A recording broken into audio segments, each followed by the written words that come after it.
There you go. Oh, we made it. I'm I, so sorry.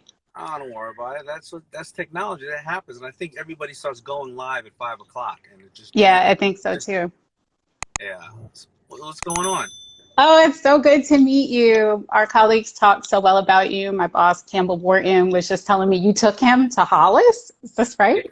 of course. Why not?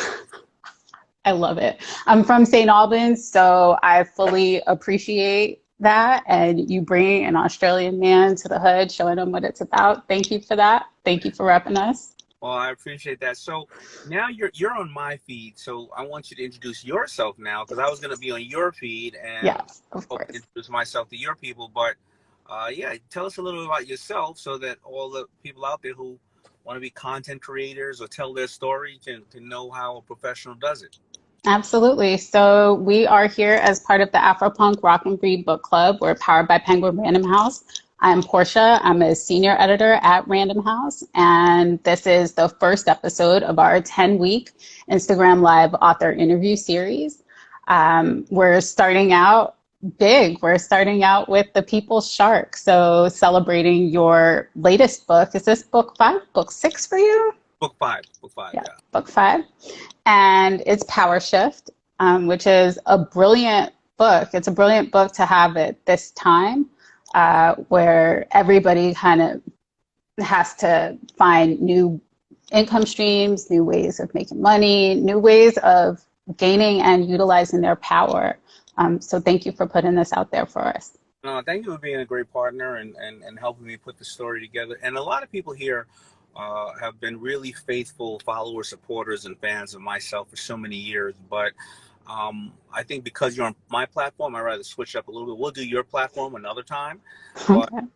because they've already heard my story, right? A million times. They heard the story about the book, which of course we'll do in yours. But I think you can add so much knowledge to them on ways that they can power shift their life. Because whether you are writing, you know, a full published book, or you're writing a blog, I mean, why don't you give some of the people now talking to us some tips and how they find their voice and anything that you can share with them, because you work with so many. I mean, when I was just listening to your when I was trying to go on your, I think you worked with Maya Angelou, It's right? good. It's good. Who else have you worked with in the past?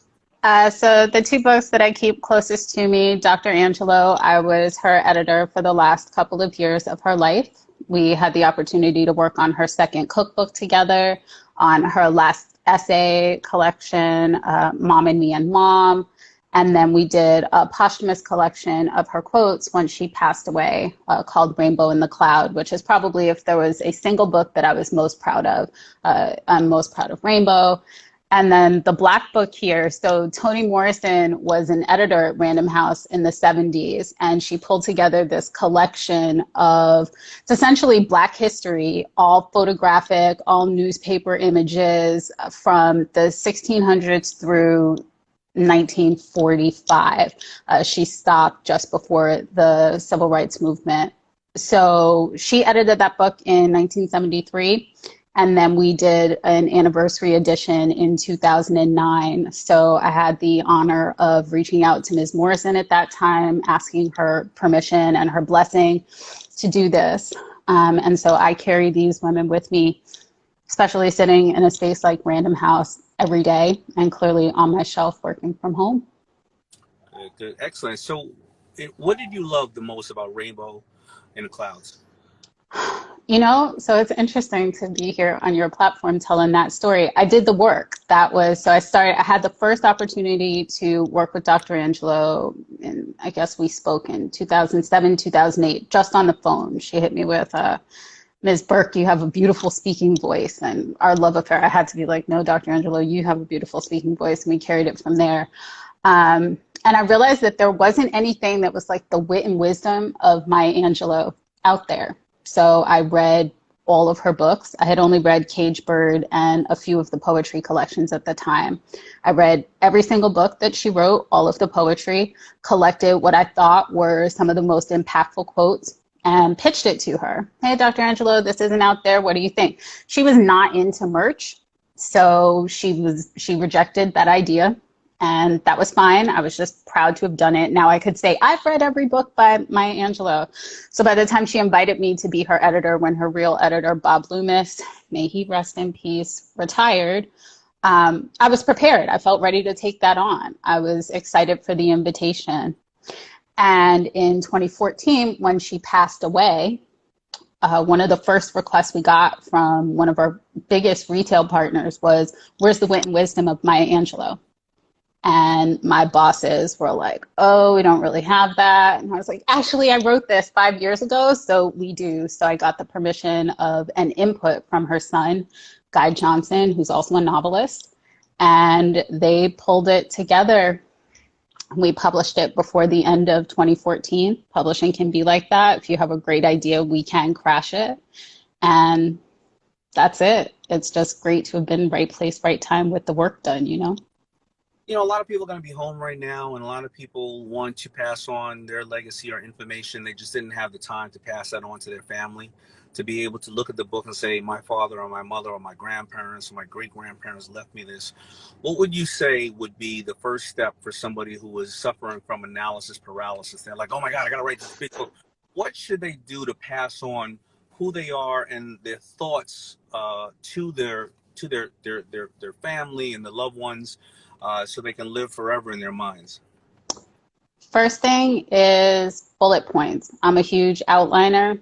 I also teach writing nonfiction for grad students. So start with an outline, start with bullet point of, you know, what are those stories that you definitely want to pass on? You don't have to go into detail, because if these are the first ones that come to mind, of course you already have a lot of the details ready. So you write down, and I'll be curious, sir, if this is part of your process. You write out, these are the fundamental things that no story about me, no story that I want to communicate to these people could be complete without. And then think about, who are these people? Are you just writing this for your family? Because your language, the way you construct that's going to be different, right? Than if you're writing for your neighborhood, you're writing for the people that you know, or you're writing for people you don't know. You're writing for entrepreneurs, you're writing for other people to give them a taste of what your own community experience is. But start with the bullets, because there's not a whole lot of pressure there.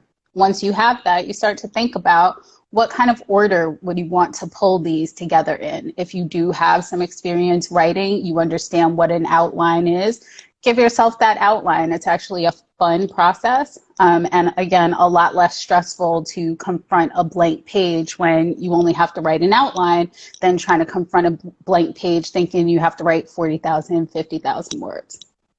I think that's brilliant, because you know, it's common sense, but sometimes it just doesn't come to me like that. You know, when I write those things down, I'm writing them because I'm collecting them from the public. And I said, hey, you know, all my other books you've read, have I not addressed these? And I know what's going out to the public, but yet, if I'm going to be writing something for Minka or for my wife, or a diary that, maybe it's a diary that will be put in public, but as of right now, it's some of my most scariest feelings or thoughts. I think writing an outline is actually excellent. You know, a buddy of mine, Norm Nixon, said to me one time, and this was years ago, probably about 20 years ago, way before I started writing the books. He said, you know, all of us have 10 stories, but we don't write them down. And if you just wrote 1 or 2 simple lines of your day, every day, he said, in 20 years, you would have the most amazing book. Do you agree in any of those type of techniques? Because I want the people right now listening, I want them to be just, I want them to be able to log in their feelings, their dreams, their hopes, and see either, man, I was thinking so crazy back then, and look how much I've grown, or I was always methodical like that, and wow, I need to do more of what I used to do then. Mm-hmm. You hit the nail on the head in talking about journaling, right? So many people, especially people writing memoir, rely on their journal entries to help them remember, oh, this is what went down and when, this was who was involved. I have the blessing right now to also be a part of our gift product team. So I actually help develop journals. And one of my favorite kinds of journals are the simple 1 line a day for 5 years or for 3 years, right? Again, no pressure. I don't have to think about carving out a half an hour to an hour to write down everything that happened to me on this day.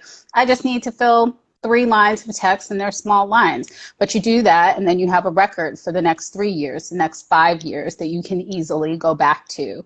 That said, journal writing, and this is, I think, well, whatever, it's what's worked for me and what I counsel writers to do.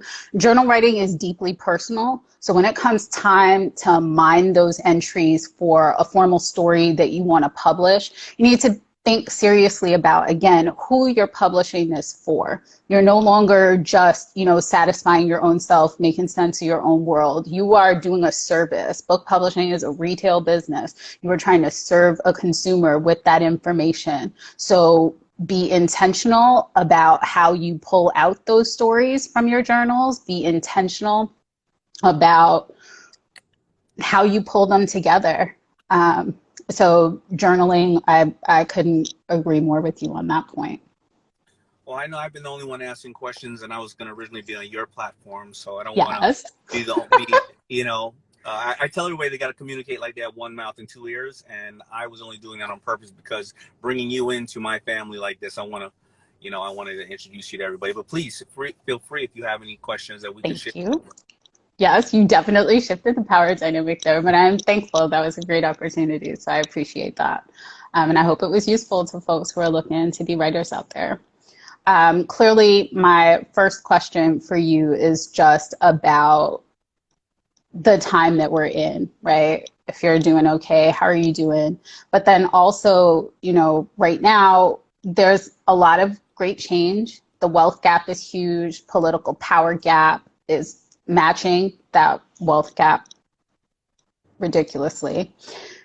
Beyond us being consumers, right, and paying into the system, spending in this system, how can especially marginalized people who are not served by the system ensure that we can shift power in this situation into our favor?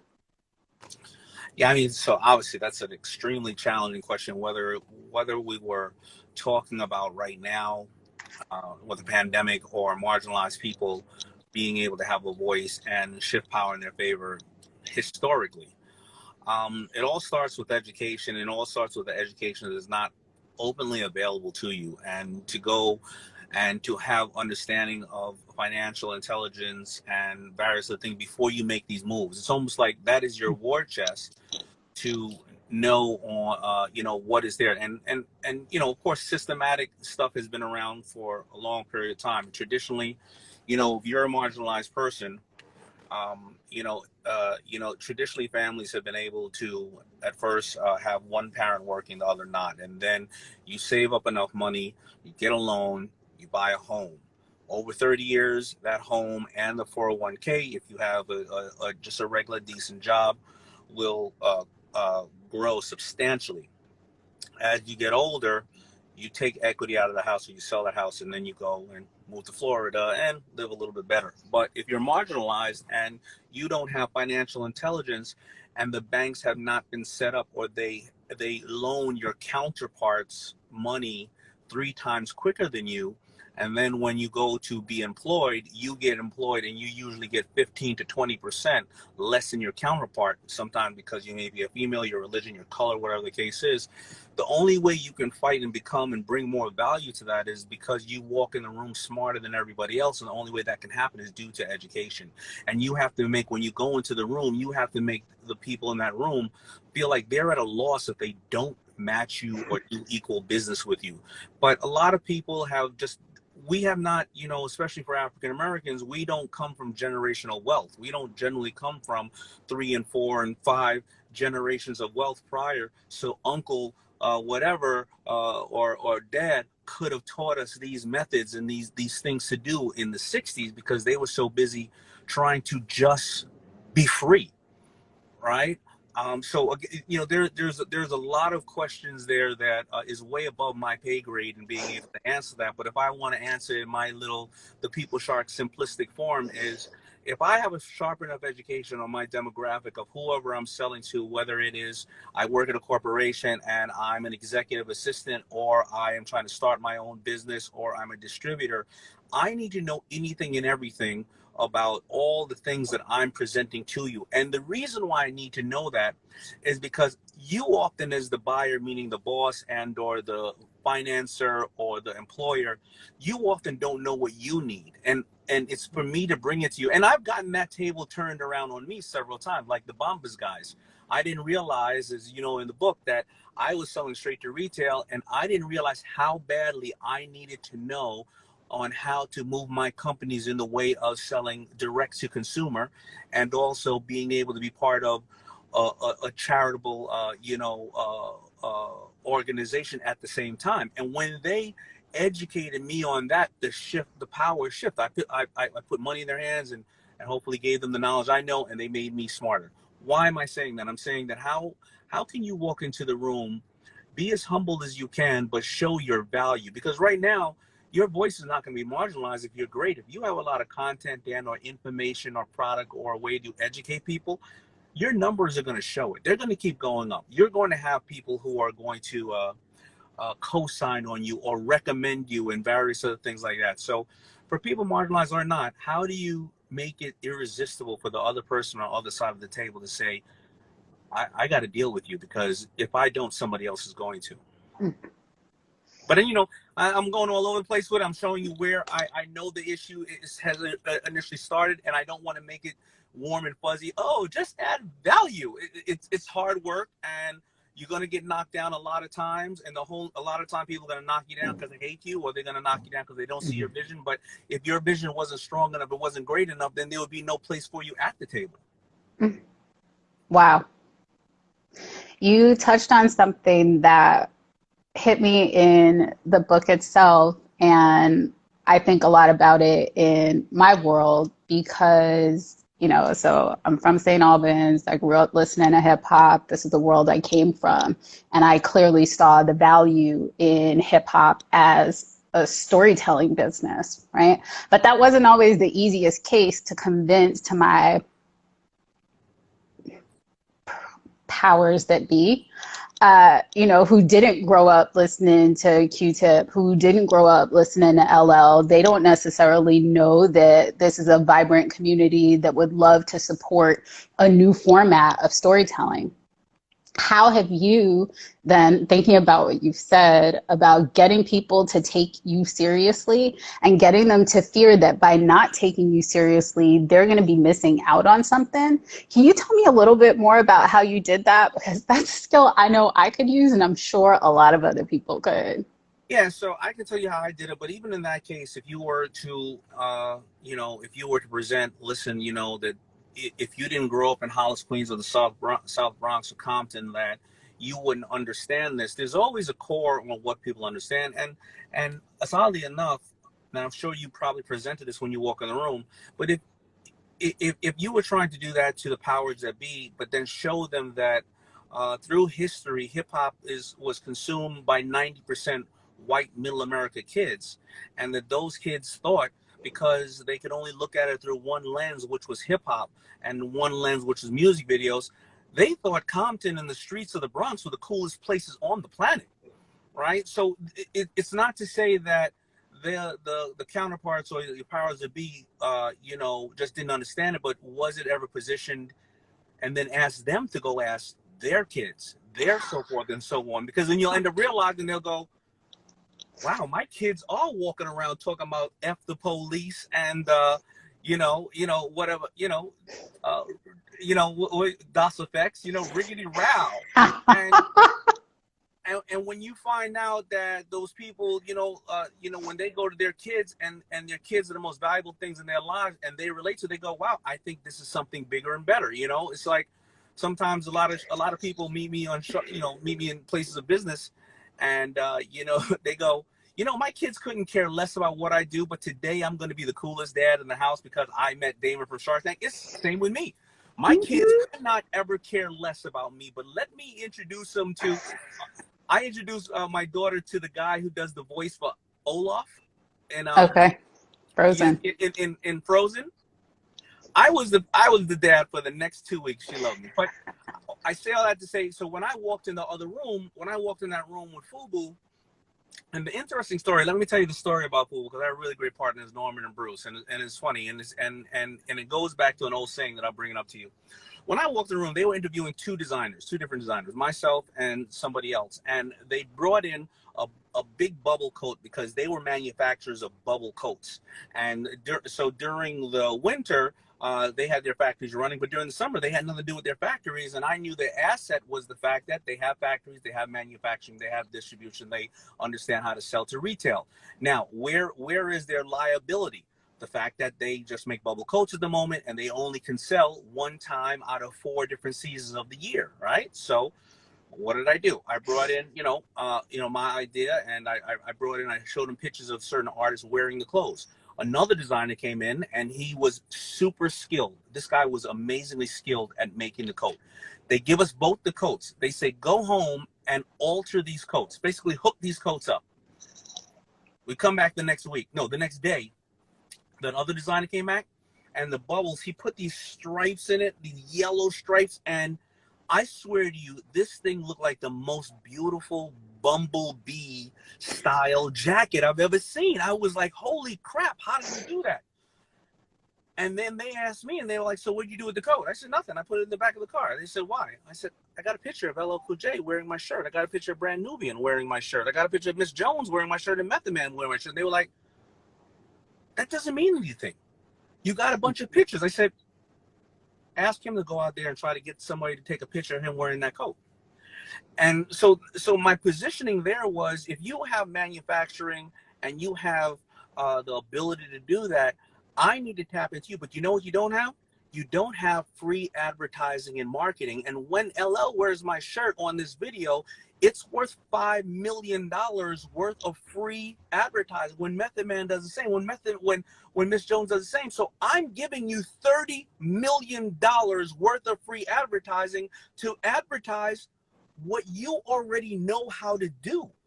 And if you don't do that, I'm going to your competitor because I'm going to give them that advertising. Brilliant. And so it sounds like you needed to know what would motivate them in order to get them to accept what you were doing and who you were doing it for. Is that right? Yeah, and I also didn't want to front, and I didn't want to act like I could sew that jacket. I could sew a straight line, and that was cool. And so the old saying I go back to often is, there's an old saying, if you know how things work, you'll always have a job. If you know why things work, you'll always be the boss. And it's very simple. A lot of people can manufacture and put a car together, but why does the public need another car? You know, Steve Jobs, he said, listen, I'm not going to keep telling people how many giga whatever's in these computers. I'm going to tell people that you can be different and why this computer is going to be different. Because if I keep telling everybody how many more gigs or drive we have, it's going to be another computer tomorrow that has more. But you can keep telling everybody about how this thing's work. I'm going to keep telling you why this is better. And I'm going to launch one of the biggest companies in history. How? I'm going to launch it with a group called Black Eyed Peas, and it's going to be an MP3 player that's been out forever. But I know how MP3 players work. But do you know why you need this MP3 player? Because you no longer have to have 10,000 discs and all this kind of stuff to put your music together. Because why? You want to be able to walk around with it in your pocket. And after that, I'm going to sell you a phone and an iPad and soon a car or something else like that. But I'm just giving you an MP3 player, and I'm just going to tell you why this is beneficial for you. Mm-hmm. So that's also same advice I give writers, right? You have to know why you're doing this. Wanting to say, oh, you find out very quickly, why are you doing this? Oh, because I want a book deal. But why do you do that? Oh, because my story is really great. Why would someone else jump through all of the hoops that they have to find a bookstore, have disposable income that they can spend on books, carve out time from their busy lives to actually sit and digest what it is you put forth? Why would anybody do that? And they're not thinking about that. They're just thinking about the floss, about the shine, about having your name in print. So your advice is not only strong, but it is super applicable in a variety of settings. Thank you for that. No, absolutely. You know, a lot of us, we just overthink it. And as a public speaker, I never try to get on stage and overthink and over deliver super technical questions, because the reality is the show the show my fans have given me a platform, and people don't necessarily know how I accomplish things. They want to know, why was I so fortunate enough to accomplish things, and where was my head when I was thinking about it. Mm. So, everybody watching now, always ask yourself not only the how but the whys. Yep. Talking about publishing track, can you talk about why you published your first book and how that differs from your incentive, your desire, your motivation for your current book? Yeah, I think that's a good question. So I published my first book because I wanted to put out to the world that it's called Display of Power. And I felt that, we all have the same power under our engine, but some people don't tap into it.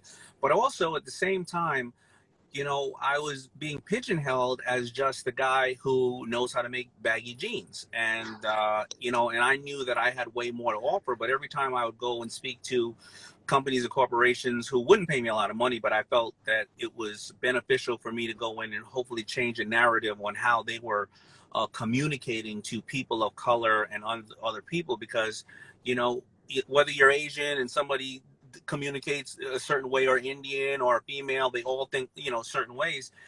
Me, it was like every time I walked into place and I gave them all the knowledge I could give them, they would go and then, ask the African-American kid in the mailroom, to help them execute this, instead of giving another person, whether African-American or not, who knew the community, instead of giving them a real job to oversee real communication and real product, and not put blackface on garments. But as soon as I would give them this information, they would go and get the lowest common denominator and then replicate it. Then it would fail, and they would say Daymond didn't know what he's talking about. And I figured I needed to start putting this stuff in books for people to understand, that don't just say FUBU was so big because you're a bunch of black guys, because we had people of all colors working in our corporation, and we would learn from people of all colors. We had gotten big because we truly cared about people of all colors, and we truly cared about our product, and we didn't veer off of that. We had decision makers of all genders and colors in the top of the boardroom. So I wanted to put it down in a book, and instead of having to go to these meetings, just read the damn book. If you don't listen, it took me about 6 months to write it. And if you don't got 3 hours or 6 hours to read it, then leave me alone. And that was my calling card at first too, because initially, I wanted people to know my story, knew I understood the fundamentals of business, and give them some insight, and let them hopefully see how great this market was of people who loved hip hop. And then the next books after that, I was already on Shark Tank, and I started changing in regards to saying, okay, well, now I know the most commonly asked questions that people ask, and let me start putting them in each one of my books. Wow. Service. The heart of this is the people that you are serving, and that's consistent, and it's beautiful, and I'm sure it plays into your longevity and your ability to pivot into a variety of businesses, still with service at the core. Yeah, because when you write a book the right way, with a lot of good subjects and people, I'm taking the journey with my my reader. I'm learning too. There's no need for me to have a conversation with somebody that for my book purpose, that I can't find fascinating and learn from. Yep. Agreed. Okay, that's a question that I have for you. I'd like to ask this of authors. You mentioned you actually mentioned several in your book. The two that stood out to me, obviously, Dr. Angelou. You also mentioned reading Napoleon Hill and his books being influential to you. What are you reading right now? And what books would you recommend for people who've read Powershift? Because Powershift is the book that you should read. That is what we're doing here. But those who have read it and are ready to continue on that journey of building themselves up and their businesses up. There's a book out that says, I think it's named, it's by my buddy Ramit. It's called I Will Teach You to Be Rich. That is a really, really good book. Everything is Figure-Outable by Marie Forleo. That is an excellent, excellent book. I've been reading recently. I've gone back to, not Buffettology, Buffett's other book, but I also been catching up on Tribal Mentors by Tim Ferriss. But I also want to read again, because I usually read the same book probably 4 or 5 times, because I'm dyslexic and I discover different things in it. I want to go back and read what I read a long time ago, was Start With Why, because Simon Sinek, I put the why in my book, not only because I thought he had a great touch point, but I just think that, like you said earlier, you don't know your why, then why are you doing it? This current day and time, listen, I'm human. I'm rethinking my whys in various different ways. It's something I think you should do and take inventory of it. So I'm going back to the why, that book, Start With Why. Those are some great titles there. Everything is figure outable. Yes. Yeah, Marie Forleo is amazing. She's so brilliant, and I like her writing because, again, I like writing like how you and I are talking now. Like, hey, I'm chilling in the car and just chopping it up with you, not that super clinical. So not that none of that is wrong. It's just that I absorb information in a different way. I want to sound like I'm on the block drinking a 40 dog, and just chopping it up. And that's the way that it connects with people. I mean, sure, there are some of us who, beautiful language and very flowery will accomplish some things, but by way of connection, being real, that's as connected as you can be, right? That's what it is, and you got to ask the tough questions. And when writing a book, I think an important thing that I want to touch on is when I first wrote my first book. You can't. All right, you can lie in your book, but it's not like just talking to people. When I was working with my ghostwriter, and I was like, yeah. So my dad left when I was 10 or 11 years old, and I never spoke to him since then. And he'd go, all right, well, I can't just mention that. How did you feel? I got to build the story around it. It could be, this is 3 pages, right? So how did you feel about that, and why? I was like, yeah, it was okay. All right, so what do you mean it was okay? So you didn't have any loss? I was like, nah, who cares? Nah. Are you sure? Daddy! So, like you got to go into somebody's feelings. Like, you got to get there when you're trying to, really convey where you were, because then the reader is going to just drift, because it's like waiting to exhale. You never got into it with them. So, so that's when somebody's out there to write a book, you better keep it real with yourself first, or don't write it. Hear that. Also, tip. So this is why, so I talk about Dr. Angelou, her first book she wrote when she was 40, right? But she only covered ages, what is she, 3 when she moved to Stamps, Arkansas, to 17, the birth of her first child, her only child. And she says, she had an incredible life. She was, part of so many of the Pan-African international movements, independence movement. She was friends with Dr. King. She was friends with Malcolm X. She was a performer. She had all of that ready to tell. But she's like, no, she needed to tell the story that she had the most perspective on. Right. So that was the earliest years of her life. She was able to write clearly about that time in her life, write truthfully about that time in her life. And so I support you there. You have a line in your book that I love, and it feeds into what we're talking about right now, the importance of story. And you say, so why is the story we tell ourselves about who we are and what we do so important? And then you answer in bold print, without a story underneath whatever it is we're making or selling or doing, we're just going through the motions. Can you talk about how you developed your story, how you understood the importance of narrative, and how you found the confidence, like the value that, hey, actually your story is meaningful and should be shared?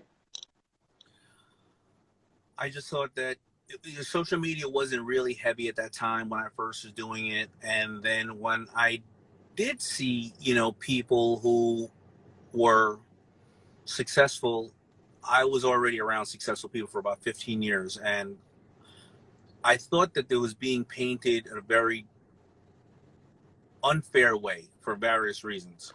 The people were all painting, drink champagne, la, la, la, happy-go-lucky, when they were going through trials and tribulations in their life. And I think that the pressure was on them that they couldn't be real and transparent with somebody, because prior to social media, our communication was limited due to what the press wants to write or whatever. You were now able to do this and talk. And if a story came out bad about you, you weren't able to defend yourself. So I thought that I wanted to share my story, to share with people that I'm human. However, there also was a false narrative out there to make other people feel like losers if they're a plumber, right? Or they successfully put 4 kids through college, and they shine shoes all their life doing a hard man and woman's job, but they're salt of the earth people, and those people were again starting to be marginalized. And I think that I wanted to show transparency on, no, that's not what this. I know a lot of successful people who are miserable bastards, and like you need to see this. And I don't take yourself too serious a lot of times. So I just felt that there was a lot of misinformation out there by people who were fortunate like me to have a public life, especially like with the Shark Tank. Like the people who follow me, they never see me in suits. I'm in suits only on Shark Tank. I like to be comfortable. But if we were back 30 years ago, where only time you saw me was interviews, what are you going to think? Right. So it's just that I just felt that and I still feel today there's a big gap, on what's going on out there. Can you tell me, so you bring that up about, okay, so you only wear suits on the show. Did you wear a suit to that deal with Norman Bruce? And how have you had to shift up how you present yourself in order to sit at certain tables? So I love the way Mark Cuban says. He says, I don't need to wear a suit. I got enough money to dictate how everybody else needs to dress around me. So that's kind of like that bawling kind of thing in your face. But in all reality, when I showed up at that meeting with Norman and Bruce, no, I was in my FUBU stuff. I was representing my stuff. Do I wear suits? Not only on Shark Tank. I wear suits when I'm walking into to respect the room. I wear them when I speak. I wear them on interviews. So I really wear them about 20% of the time. But I don't wear them to play the part for anybody. I just don't. Okay. I'm going to have to sit and digest that as someone who's worked in corporate my whole entire life. Obviously, there's a way that I present in the office that. If you're working in corporate, you're working under somebody else's rules. You have to respect somebody else's rules. So that doesn't mean that, and nobody listening to me now should be walking in a room listen. If I go and I do a speaking engagement and I'm speaking at a gala, I'm wearing a suit. I'm respecting the room, respecting the money, respecting the other people out there, right? But generally, if I'm just chilling, So anyway, yes, you have to respect what other people do, because then you're coming in the room just being disrespectful. You can't, I don't like I take all my shoes in my house. I don't necessarily like taking off my shoes all the time. If I go to your house and I see a bunch of shoes out front, I'm taking off my shoes. Thank you.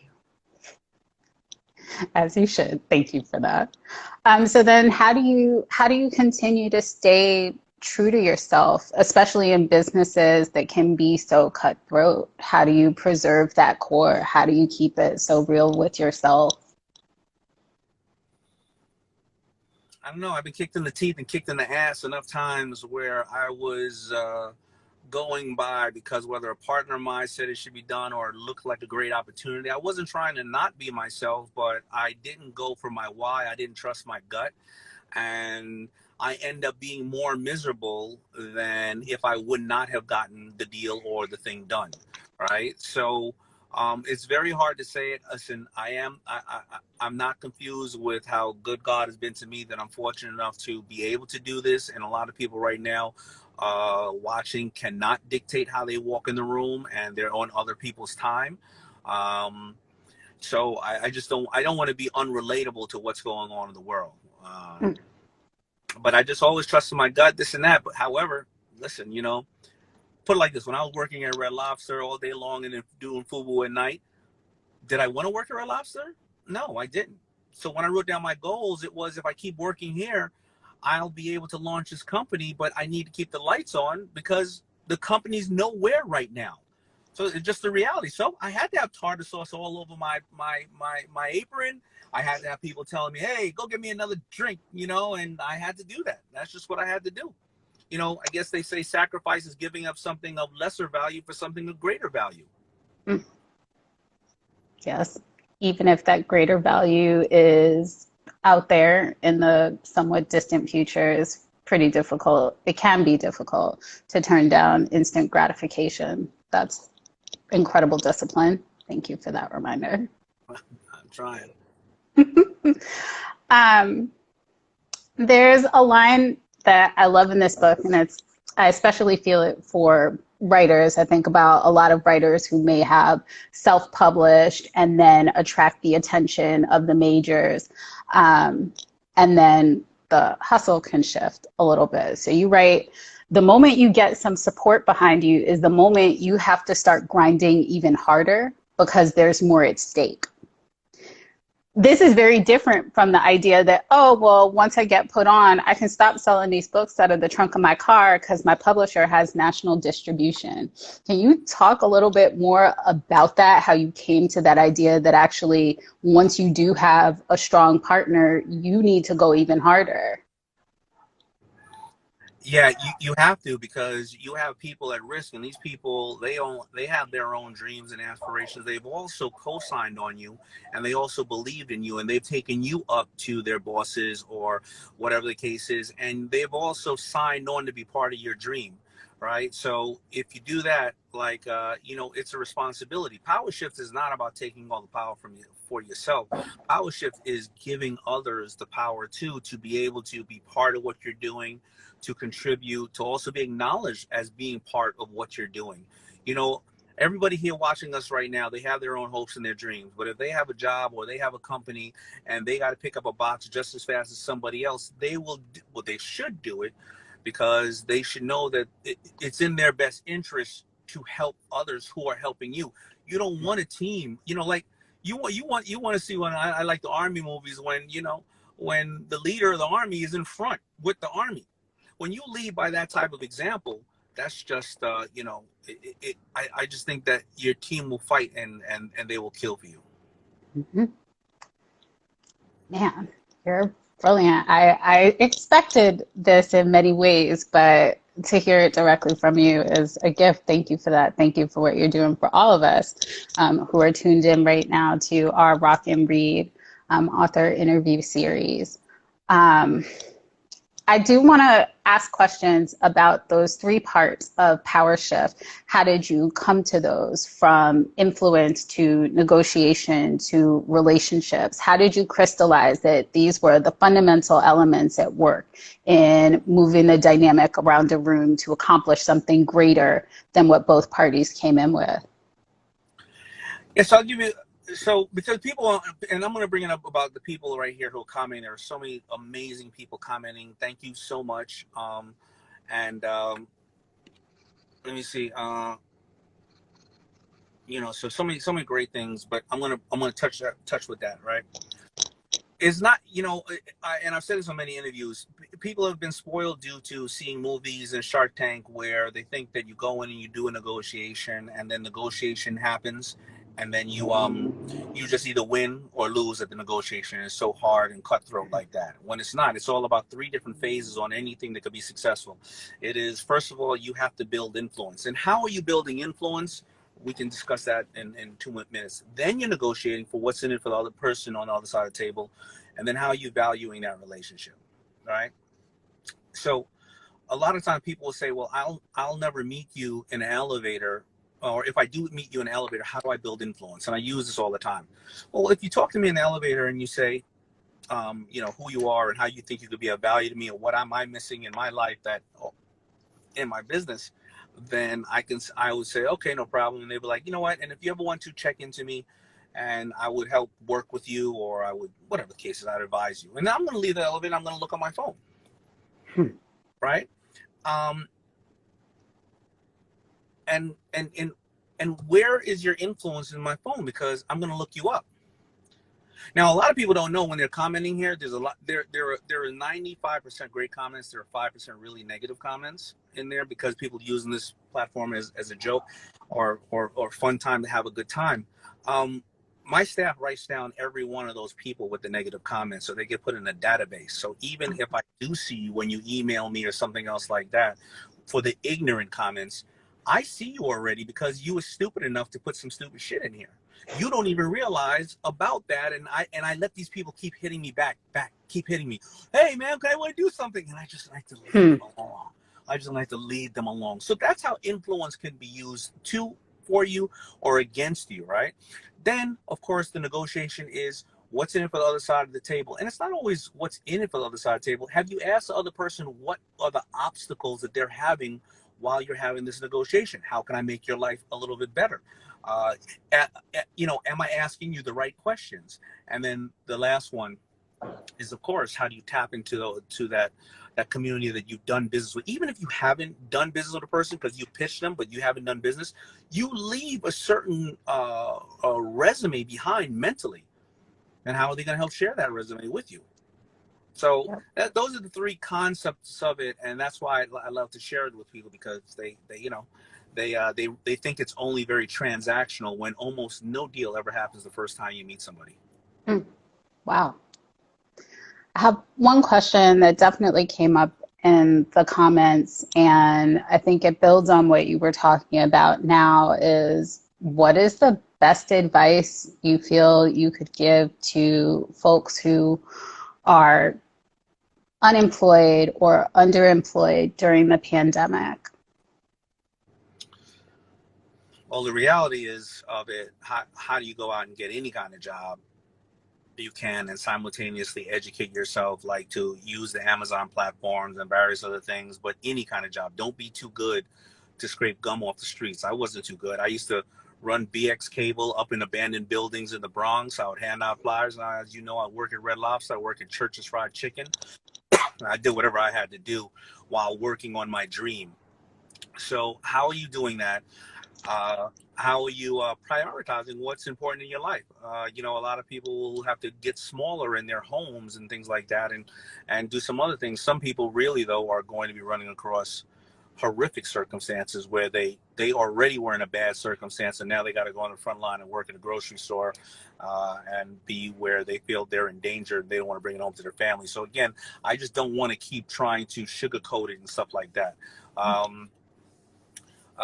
What else I was going to say, but also how are you educating yourself and learning how, like we had an Amazon class, or taking up courses on what you like, digital courses, or going on as many of these as you can from people who are in the area that you want to strive to be in. Like you can hear me talk about business, but maybe you need somebody else who's talking about,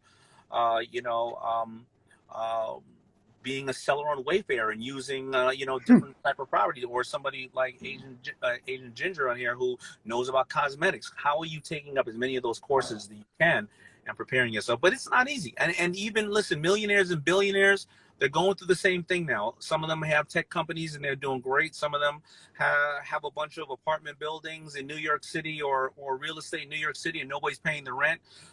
Some of them have big retail stores, 50 restaurants, and they're going through the same thing, saying, wow, I don't know if I'm over leveraged in these restaurants. I don't know if I'm going to have to go bankrupt. I'm going to have to fire 300 people. And by the way, a loved one of mine got COVID and passed away. So these are going to be a lot of different harsh realities with people, and it always goes back to right now your why, educating yourself on what you want to do, simultaneously taking care of the bills and your health, and simultaneously trying to grow and educate yourself in where you want to be or you always wanted to be. Man, this is rich. This is really, really, really rich information. I can't agree with you more. Education is key. Reading is fundamental. And you overcome significant challenges even to make sure that you participate in that reading culture, down to being an author and providing the content yourself. So thank you. I have one more question. I know that I only promised to take up an hour of your time, and even though we're a little late starting. The live cuts off after an hour. Oh, okay. So great. I will be cut off, which I should be. Someone asked, what are your core values? Do you have like 5 core values, 3 core values that motivate you everywhere you go in every area? you know, the core values, you know, first of all, put God first. You know, that is an extremely important aspect of my life. Treat people the way you want to be treated with people. Always do your homework on things. You know, love and cherish and value your family and the loved ones around you, because you don't know how long they're going to be here. And a lot of people are depending on you to do the same. So make sure you take care of your own health, because you don't want to break it. You want to break your heart, you know, break the heart of my wife or my family or my daughters. So those are my general core values. Do I live up to every one of them? No, no. Am I? Yeah. You see me eating a pizza sometimes, or more than I should. Yeah, yeah. You know, did I do my homework on some of the things that I wanted to do?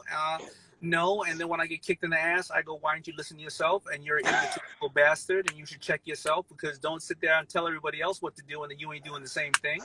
You know, so you know, it's just reality, you know. But again, going back and just, you know, and also talking to people. I keep telling people, you got to talk to people. You know, as being an entrepreneur, mental health is one of the biggest challenges. That's why you see what happened to Anthony Bourdain and Kate Spade, because, you know, as entrepreneurs or leaders of the household, often you can't tell everybody your problems if you're an entrepreneur, because if you have a staff, you're supposed to listen to their problem. Imagine the boss coming telling you their problem every day. You'd be like, "Oh, I don't think we're going to be around too much. I better start looking for another job. Dude don't know what he's talking about. You scared?